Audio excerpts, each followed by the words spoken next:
right, good morning, everybody.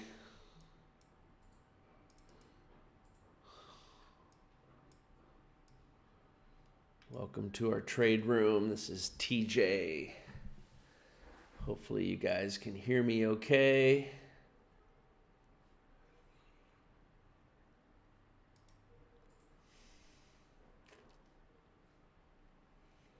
All right, so you know trading is risky, obviously. There's the link. There's the disclaimer. All right, you guys have had time to see that. Good. Don't risk money you can't afford to kiss goodbye. Everything we talk about during this broadcast is for educational and discussion purposes only. And hopefully you guys can hear me okay. I just want to make sure I'm with you.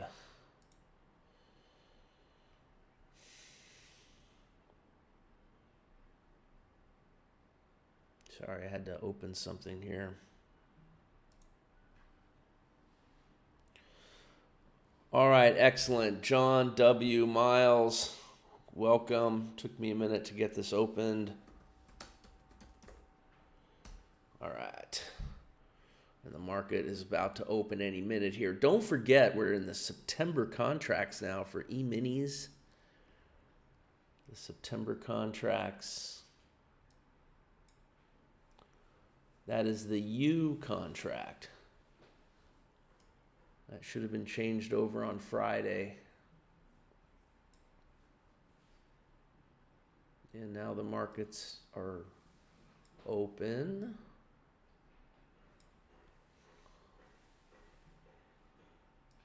And we're looking at the Dow E-mini up here in the upper right corner. There's a short on soybeans. Heads up on that. 1723. That's targeting 1720 and a half, 1719 and 1717 and a half. It came back up and hit the entry.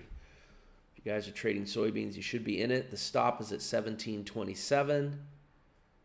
And it's already pushing lower and close to target. One more tick should do it, guys. Also, there was a long on the YM that just triggered in at 3704. It's hitting the entry again right now. And that one is targeting 3736 and 750. Stop and reverse. Heads up. That would be at 3696. 3696. And it stopped out, and the long trade actually just hit its target. Move your stops to break even. Okay, that one went so fast. That was lucky for us that we could not move the stop and reverse. And so hopefully you guys stayed long and just hit two targets. And the trailer is now at 727. 727. Move your stop to 729 if you're in the YM. And soybeans hit its targets too. So soybeans already hit targets 1 and 2. And is now trailing at 1721 and a quarter. And there's your stop out on the YM. So the YM, I'll review this if you'd like. The YM has finished with 1 and done, and soybeans is still going, hitting its first two targets, 1 and done. And in 1 minute, basically, 2 trade plans have hit their goals. And that's like the perfect way to start a Monday. And soybeans did just stop out just now. So literally the 2-minute trade, targets 1 and 2 here, and then of course targets 1 and 2 on the YM with Spotlight Master Suite. All right, looking at Counterpunch Trader on the Russell with a 377 tick chart. There was a trade that triggered in, which did stop out. So the first trade of the morning, if anyone was taking that one, triggered in short and then stopped out. This is one we started just following again because it's done so well and it's lasted for so long, and to have some Counterpunch Trader, Counterpunch Express 2, you could do that. This is a filtered out trade. I should probably put on the other EMAs so that we could see it. I could explain why it did what it did. Let's just do this. I need that on there. That's interesting. I don't see the 200 moving average. Let me try that again. Oh, there we go. So, all right. This is the chop zone. It certainly prevented a winning trade. And the reason why is because when you're in the chop zone, you can't go long when the 50 moving average is coming down. Now, if you're using Counterpunch Express 2, the filter would not change it to gray. That only works with the full Counterpunch Trader. You could certainly adjust your entry above. And then if you do, you're able to grab that trade. Notice that when the chop indicator comes out, when it comes out of the chop, the entry becomes live because it hadn't hit target 1. It hasn't stopped out. So it could come down and touch it again. So that's a missed opportunity without making an adjustment 2 or 3 ticks above the 50 moving average. All right, so that's just something you have to learn if you're going to use that filter. And filters don't always help us. They help us more often than not, but sometimes, as you know, they could prevent a winning trade, which is what that would have been. Let me know if you have any questions on that. Good morning to you, Pamela. So we'll wait for another one on the Russell. And there's another filtered trade. Why is that? Because that's the squeeze zone. And you can't see it because it's off. You have the 50 moving average pushing up while the 200 is pushing down. And even though that's not really the intention of the squeeze zone, it's the way the code is written. So that's why we put these trades in gray. You could override that, or you can just not take gray trades as a general practice. But the squeeze zone is meant for when the 50 is squeezing up to the 200. You can see that's a pretty wide space, but the code doesn't know how to distinguish that. So that's where you as a trader need to know the rules of the intention of the filter.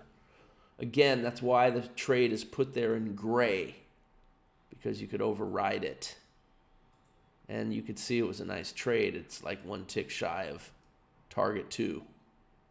So these are just nuances. If you're using Counterpunch Express 2, then these filters, you would have to know what they are and do them manually anyway, and the trade would show up in full color. Maybe that's an advantage, I don't know. But there's a target 2 winner.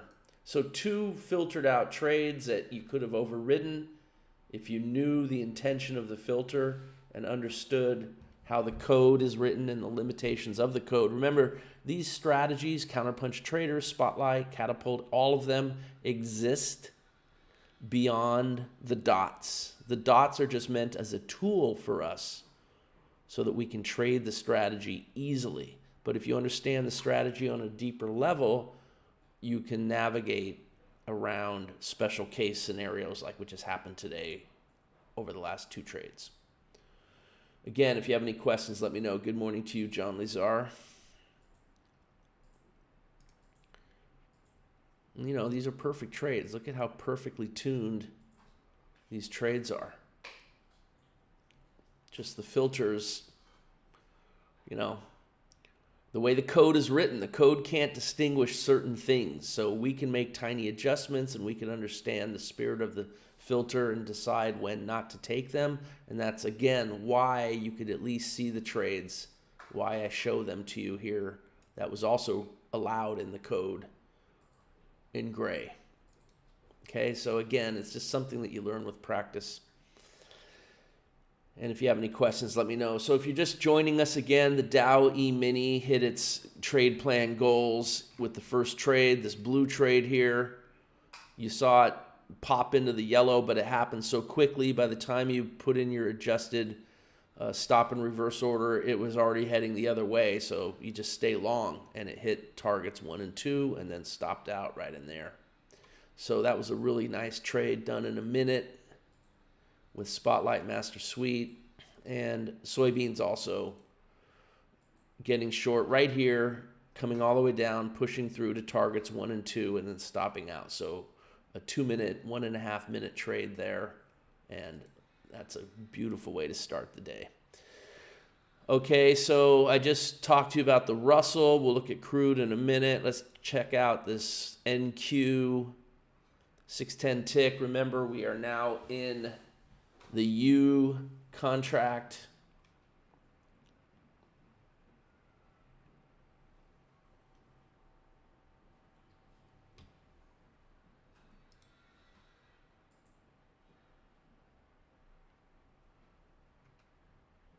Okay, so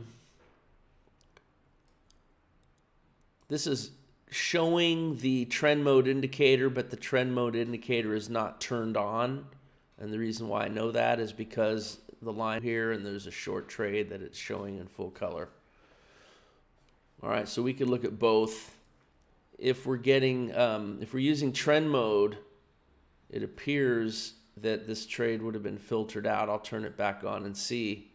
But in standard mode, it got short, didn't quite get to a full target, flipped over to long, and look how, I mean, the stop originally is up here, but it flips you over right in this area. So you lose that tiny little bit, and then it pops up to targets 1 and 2 and almost 3. Remember, target 2 is our objective. Target 1 is when you'll move your stop to break even. And now it's in a short trade, and that one has just hit target 1. The stop is moved. So that's standard mode. If we put it into trend mode, it's going to change how this would look. So it's good to know what both do. There you go, hitting target 2 right on the nail. The tick charts and counterpunch trader work really nice. Just to see, as a teaching moment, when you go into trend mode, well, this is Counterpunch Express 2. There is no trend mode. I thought I had Counterpunch Trader on here. Let's see. I do. Let's try. It's the wrong inputs. Let's see if I could fix this up and show you trend mode really quick. Let me just double check something here. This is going to be, I'm going to change this a little bit. We'll call this the NQ. Just for next time I'll know. Basically, there's not that big of a difference other than we want to turn off key level adjustments. Remember, in the full counterpunch trader, a little more, quite a bit more tools that we need to utilize, or we can utilize: the filters, the trend mode, the key level adjustments, and several other things you can do. So I think that's good enough for now. So now I'm just going to put on, let's take a look at it first. And I'll put on trend mode. Okay, so there you go. Is it on trend mode? Looks like it's already on trend mode. Let's see. No, trend mode's on false. There's some filters going on here. Let me put on the other moving averages and see what's going on. Sometimes Counterpunch Express 2 is just a better way to learn the strategy. Yeah, so you've got the squeeze zone filter that prevents this trade. Now, we saw on the Russell E-mini how the squeeze zone filter it gave us a thinking issue where we had to realize the spirit of the of the filter and then decide to trade around it or not. Well, right here you could see it working. Like, we don't make adjustments this big, right? 1 or 2 ticks, maybe 3 at the most. And here it just eliminates a losing trade. So that's the squeeze zone working. And you can see the space between is getting less and less. Anyway, that puts you in the winning trade, and without further ado, you're one and done on the NQ610 tick in standard mode. And then there's another short here, and that one unfortunately would be filtered out because of the squeeze zone again. So it filters out a loser, gives you a winner, you're one and done, misses target 3 by a hair. And then the next trade it filters out, which would have been a winner. And look how perfect that target 3 is. It's just amazing how, I mean, after all these years, I'm still blown away by how accurate these targets are. But anyway, so then instead of the white trade, which was the trade that would have won, it gives you the next trade because it's not in the squeeze zone. And that one doesn't win. So this is a, thankfully there's power of quitting that keeps you from trading more. Of course, then the next trade's a nice winner. So there's good trades in here. So let's say that we wanted to put on trend mode. I'm not sure this would have been any different because the squeeze zone filter is going to filter out those trades regardless. If we go into trend mode, it probably is going to look pretty close to the same. Yeah, everything looks the same in here. Of course, it won't give you the purple trade. You can't go long if the line is red. So not much of a difference with trend mode in this case. But the squeeze zone filter served its purpose, preventing that first trade from losing. Let me know if you have any questions. I'm just trying to give you some advanced insight into Counterpunch Trader. This is another trade plan that's worked well for a very long time. The NQ, I've had a lot of questions on what is a good chart and strategy to use for the NQ, and I really think that Counterpunch with the 610 tick has been just one that has really stood up for a long time.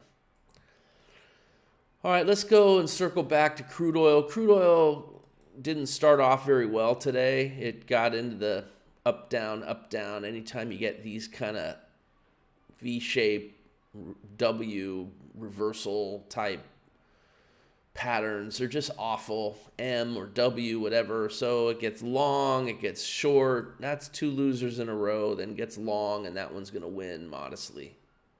And that's it. That's the session. Today's mini session. Not a winner, depending on how many positions you traded. I mean, does it get better? I mean, this one probably went faster than one can grab it. Looks like it might have. Hard to say. Another couple crappy trades, though, really. Well, this one at least hit money management for break even. But then, a nice winner. And another nice winner. So depending on how long you trade this for, you start off with some garbage price action with a couple quick losses and then a small winner.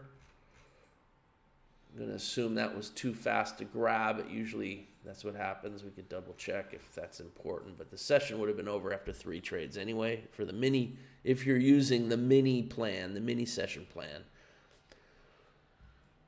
But just if you're not, you could see that finally 2 great trades. If you just waited 15 minutes and then started. But, those are all trade decisions that each individual has to make through their own testing and trade planning. With the mini session today, as you can see, was a loss. Just a little bit out of sync. Missed 2 big home run, beautiful trades that happened after. Oh, well. Haven't looked at unleaded yet. Unleaded. Well, here's right at 9 a.m. and you got enough time to grab it. And the stop holds. Could get in when it comes back up here. It's 15 seconds in. You're already 30 seconds in right here, and it's still right at the entry. So one and done on unleaded gas. So really, I mean, everything's winning today except crude oil started off as a stink bomb. But unleaded gas hitting all 4 targets. That just continues to be an amazing market to trade. Just takes practice. You just have to learn how to deal with the spread and the fast-moving small ticks. So there you have it. A couple big-time Forex alert trades have finally closed, hitting their stops after some large gains. Happy to review those with you if you'd like. Let me know if you have any questions. If you don't mind, please hitting the like button. That'll help me out. And PD Legend, good morning to you. Yeah, I just kind of went through everything, PD. Everything was a pretty big winner except for crude oil started rough. Couple partial losses and then a small winner. So crude oil was the stink bomb of the morning pretty much, although it wasn't horrible. Just didn't win. Everything else, win, win, win, win, win. Fast, fast, fast, fast, fast. Done, done, done, done, done.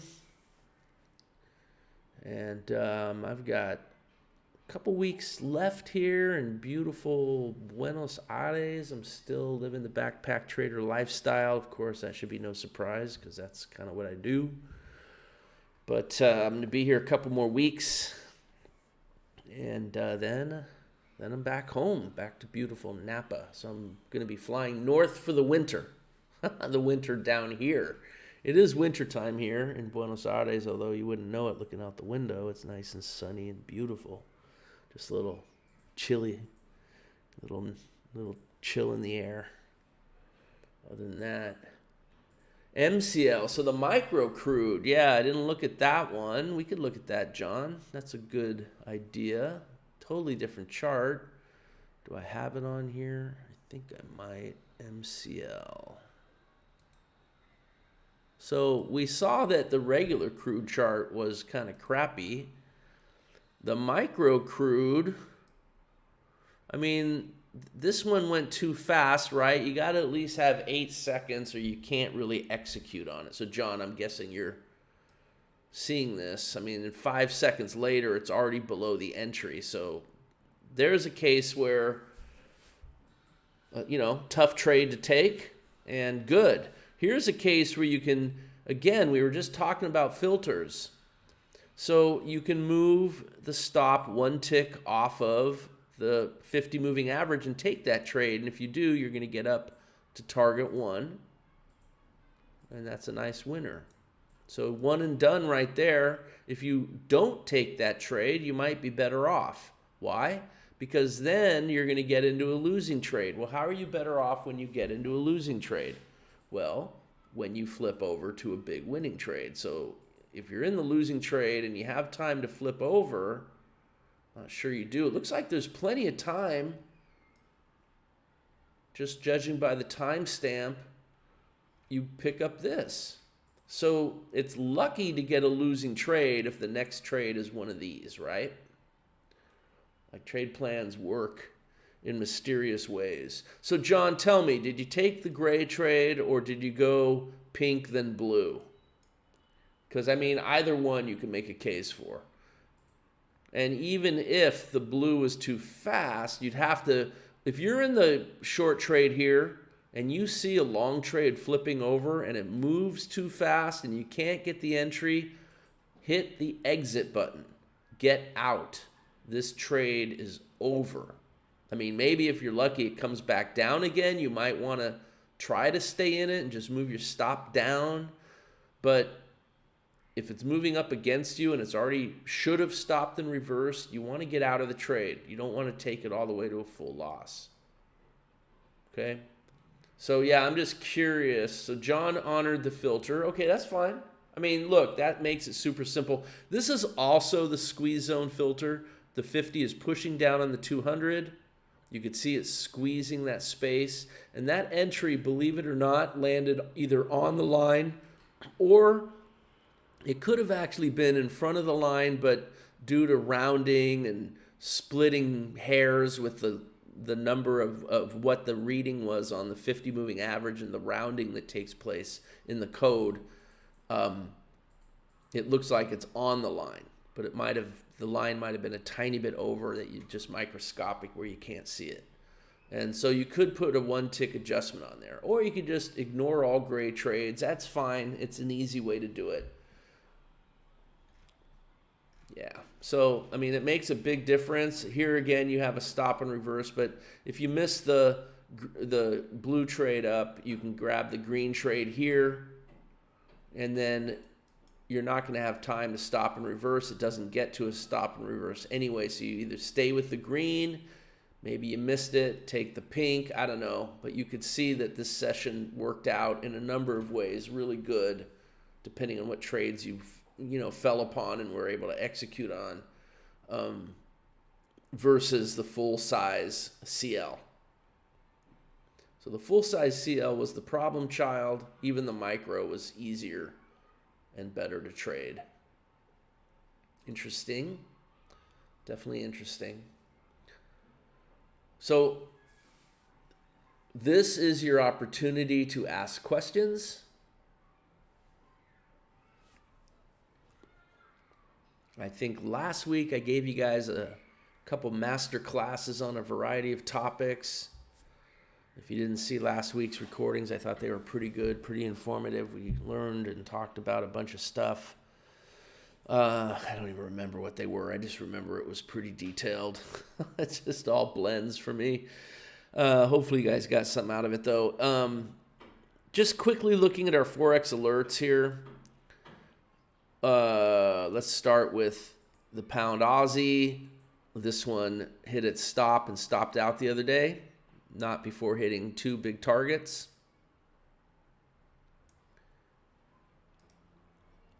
The Euro Aussie, this one's still pending. It got short. You can see the kind of the chop in here, and I've got the stop is actually adjusted up a little bit, just above the spike right there. I didn't go too far. I just went a little bit. Hopefully it hangs in there and comes down again. But that one's still pending. It's still going. It's the only trade that's still kind of sketchy. The pound yen, this one triggered in. I put this trade out yesterday, and it's getting close to its target, the 4-hour chart. Of course, this one has won 85% of its trades for 15 years or something like that. It's crazy. If you only did this and nothing else, it would be worth the price of admission. This one plan has been pretty rock solid for years and years. The Euro yen did just, after hitting a huge target 3, did just stop out of its trailer. And this is just doing the math, 5, 9, 10, 11, 12, over 1,200 pips. And then this is, 300 and something pips here. So it's like a 1,500 pip trade. Wow. Took a couple minutes to place it, manage it, and stop out for 1,500 pips. That's the beauty of this style of trading. Counterpunch trader. I mean, it's just so versatile. The Euro yen, the Euro pound, this has been a pending order for a couple weeks now, maybe even going on 3 weeks. I did put the adjustment above the spike here. It actually canceled. Oops. Yeah, that should be canceled. Make sure that's canceled. If you have that, I think that the cancel notice was sent out on Discord, but in case you missed it or if you didn't know it. Pound yen daily chart after a huge winner, also hitting all 3 targets here, and then a big trailer stopping out, and of course the 4-hour chart being faster has already picked up on this move down. This move down here in the upper left corner. US Swiss going strong, hitting all 3 targets, and now continuing to trail. Stop will move higher by the end of the day, so that's a great trade. This pair has been on fire. It's just won so many. It did have a small loss here. Got short and then long. Sorry for the tapping. There's some construction in the apartment next door. If you guys hear that coming over the mic. New Zealand, US got short here. That one just got short. This is a custom chart. It's going to get to money management if it hits this little dot, and then we may cut risk on the stop. Not necessarily go to break even, but at least cut risk on the trade. Put that out when it happens. And then, of course, the Aussie yen, also a huge trailer and big trade. Just tons of big trades. Just finishing on the Spotlight FX alerts. But because it's Counterpunch Trader and we cover that in the trade room, I'm happy to show you how these are looking. If you have any questions, a couple other good charts when you might want to consider trading that are not part of the service. CAD Yen. This one seems to win a lot. I haven't really tested it. It's the reason why it's not part of the program. I may add that, but we already have 3 really good yen pairs and the bonus 4-hour chart. But the pound US also, again, this is just not tested enough. But this one, you know, when you see it, it just wins a lot. And you could use, by the way, this is a good day trading chart. If you look at the pound US on a 5-minute chart, when I first came out with Counterpunch, it was really good. Pound US and Euro US. And knowing Counterpunch the way I do, if it was good then, it's probably still good now. I just haven't checked it in a while, but you certainly can. You know the techniques. Steve, yeah, all these sessions are recorded. They end up on the YouTube channel. That's one of the advantages of using the YouTube live streaming is at some point, YouTube, you know, they get produced and posted to the site. It all happens behind the scenes by YouTube. So, yeah, you should be able to find all the live sessions.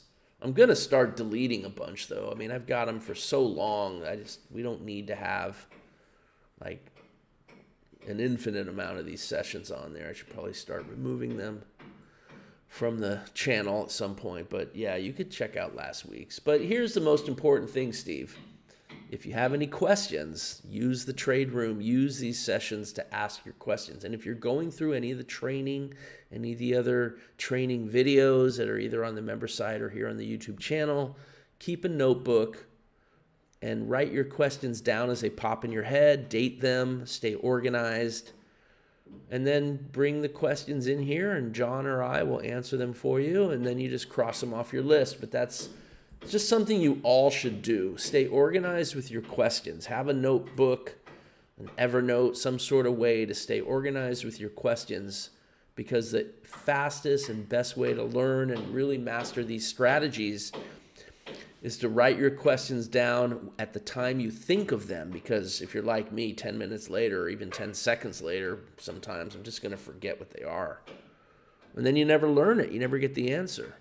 So write them down, stay organized, bring them back. Steve says, oh, so only regulars scheduled last week, not extras. So only regulars. I don't know what you mean, Steve. We did have a bunch of videos posted to the channel last week beyond the trade room. But last week's trade room sessions were also very informative. John says, don't delete. Okay. I just wish I could figure out a way to unclutter the channel so that there aren't a zillion trade room replays. I think most people are interested in the content videos that we do, but yeah, okay, I won't delete them.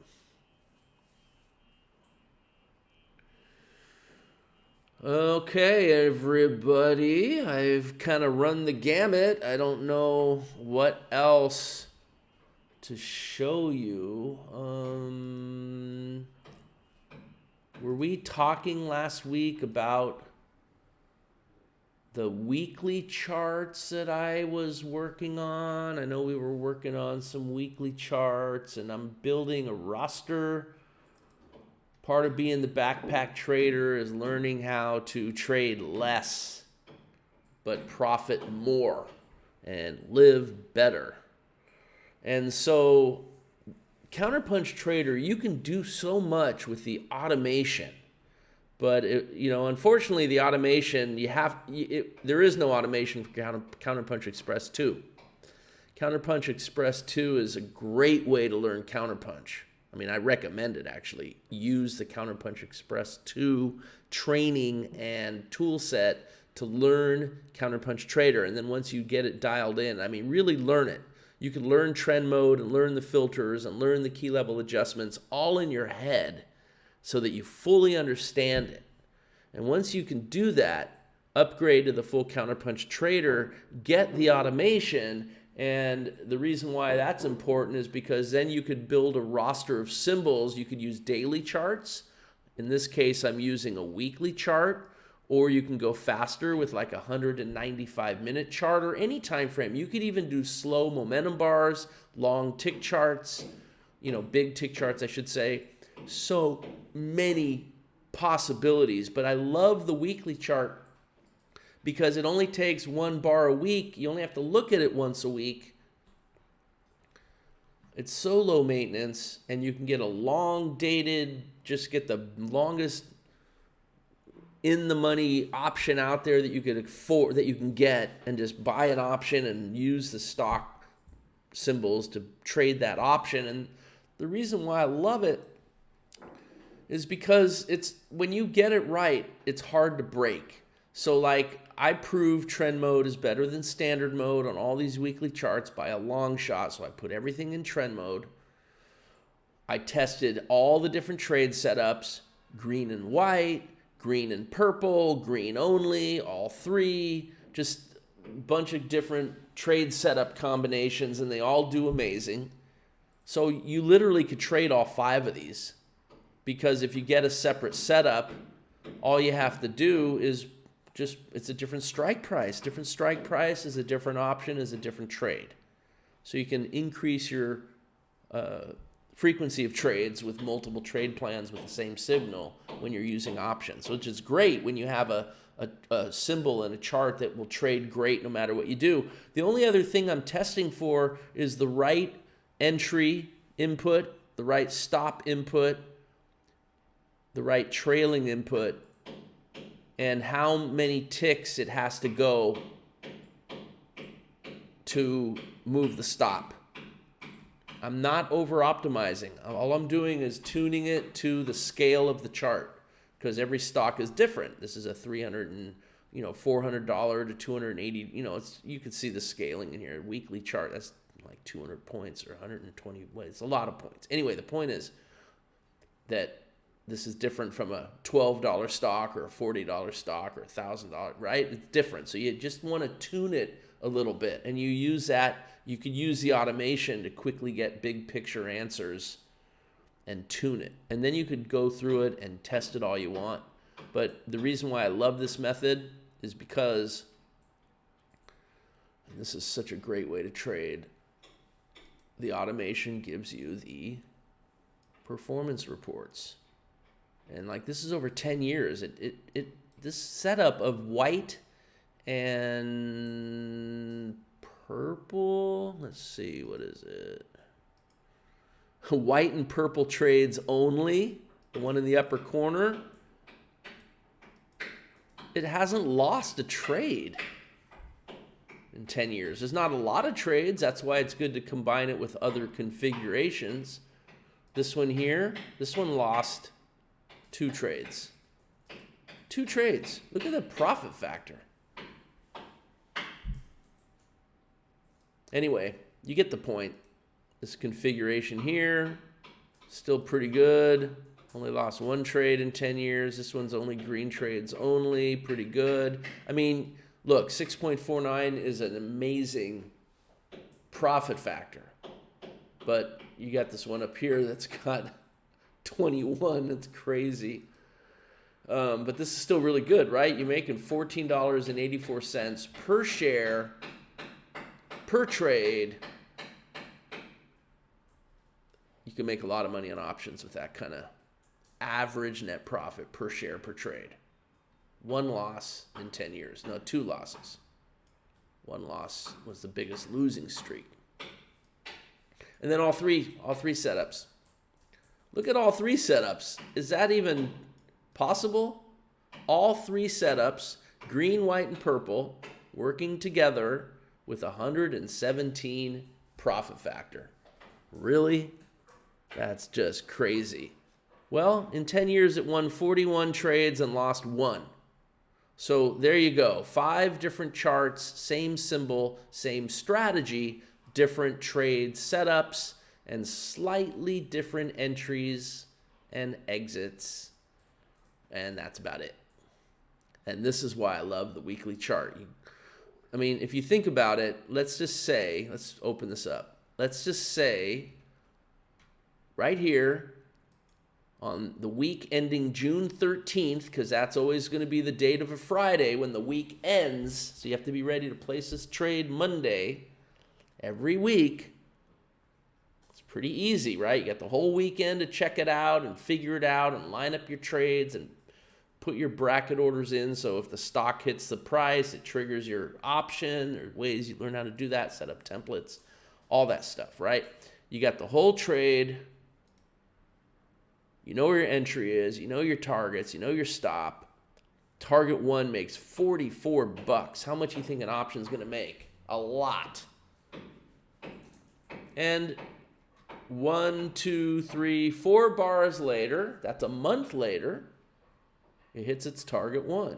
And you've literally spent a few minutes setting up the trade 1 week, about 5 seconds looking at it the second week, about 5 seconds looking at it the third week, maybe 5 seconds the fourth week. You might be thinking, well, it got really close to target 1 here. I wonder if I should move my stop. That's a valid question. You have to make a decision. But then on the next week, it hits target 1 perfectly. It actually stabs through by a few pennies, believe it or not. And you're filled on one of your options, depending on how many options you put on that trade. And now you move your stop. So moving your stop from here to here and readjusting your bracket order, maybe that takes you 1 to 3 minutes. If you get really good at it, you could do it in less than a minute. So all in all, this entire trade, which made probably triple-digit gains, I mean, you'd have to do the math, but I'm sure that if you made $44 on the stock and you have a in-the-money put option, that trade's going to make probably anywhere from, oh gosh, I bet you it's over 100%. It could be in the 70 or 80% range, but my guess is it's probably closer to 100+%. That's a big move. It's only 4 bars, and it took less than 5 minutes total to place, manage. Still going, of course. You're going to move your stop down. This just happened. And this could break lower. And it's going to break through support. This is not a good sign because obviously this is a big weekly chart on the QQQs. So definitely trending lower. Notice also how this setup took advantage of the action, reaction, subsequent action. That's what we want, right? You want to get in on that subsequent action where the subsequent action tends to mirror the first action. When you have charts that move this smooth, which like this, somewhere in here, action, reaction into our line, stabbing up, rejected down. That's so bearish. Remember, this trend mode indicator is actually our 20 SMA that we use with Spotlight Master Suite. Same moving average as a trend indicator. It's got the colors. So we know that's where it usually marks the end of a reaction move. Some charts you get moves like this. It's almost too easy. And then you put on you can just see how it mirrors the first action move. See? Look at that.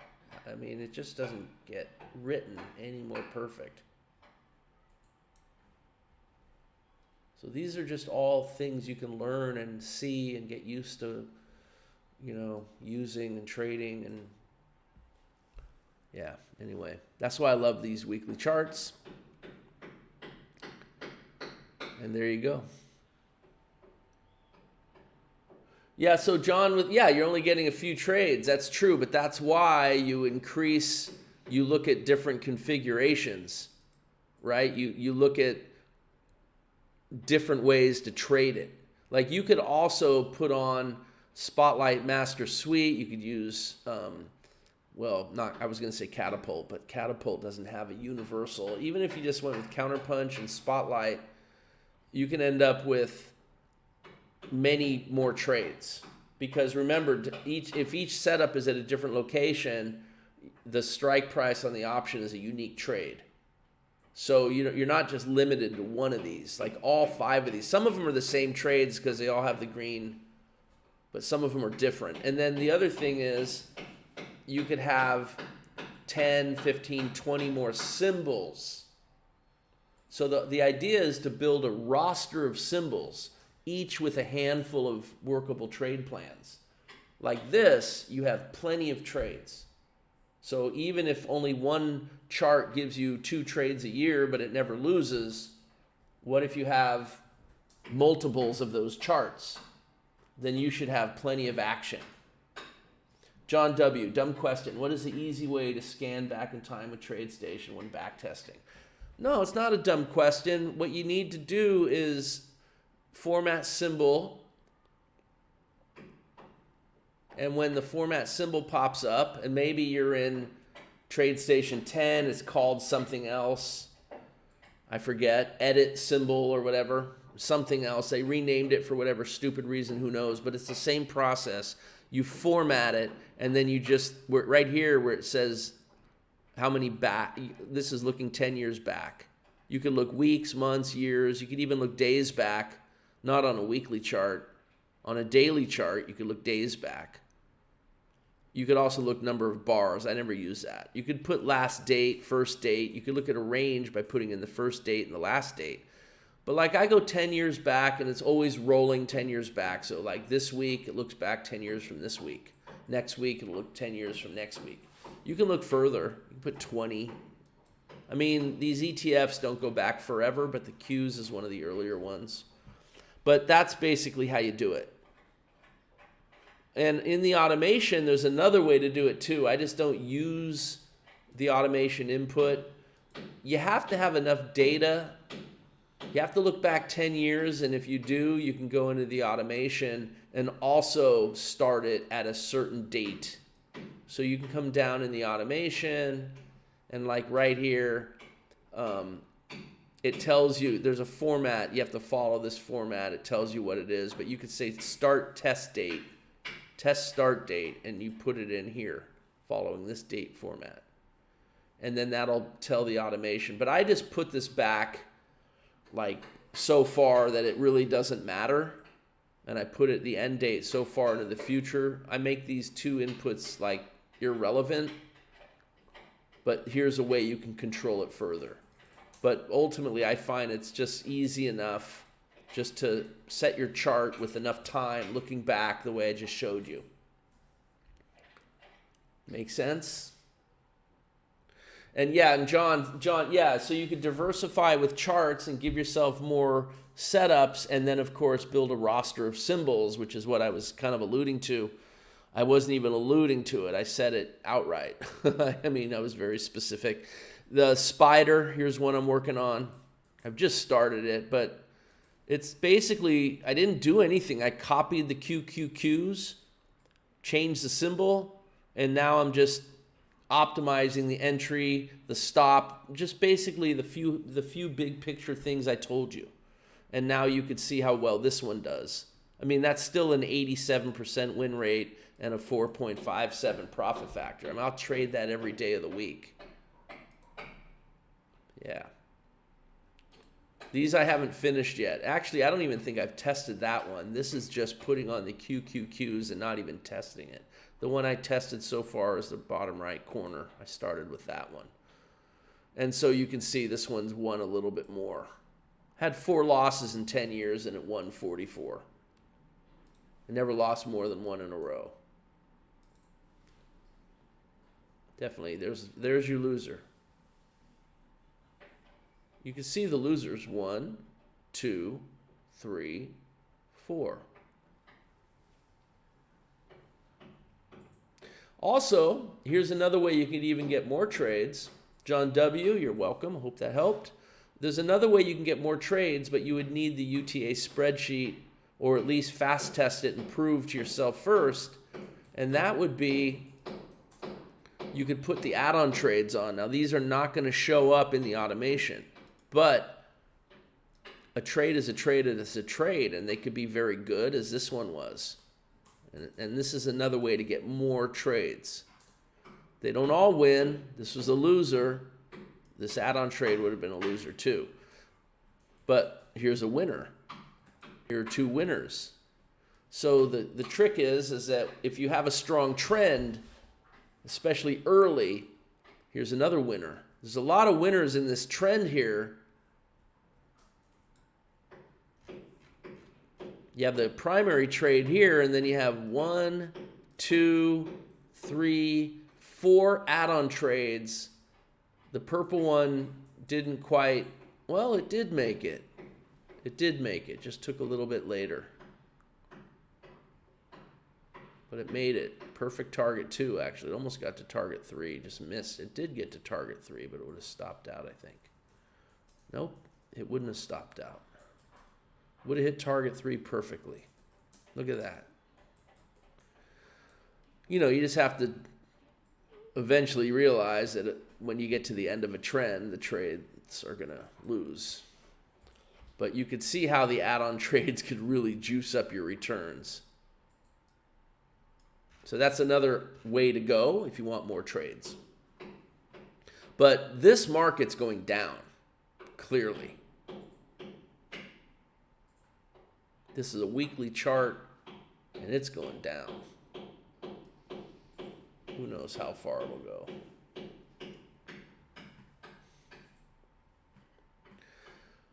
Any more questions, guys? I'm going to wrap this up. Hopefully you enjoyed the session. Please hit the like button for me if you haven't done so already. John will be here tomorrow and Thursday. I believe I'll be here Wednesday. I'm planning on it. In case something changes, I'll let you know, or you'll just see there's no session. I'm pretty sure I'll be here. Just check. I'm planning on it.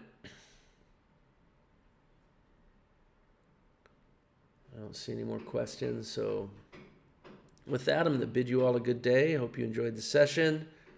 Enjoy the rest of your day, and I'll see you next time. Bye, everybody.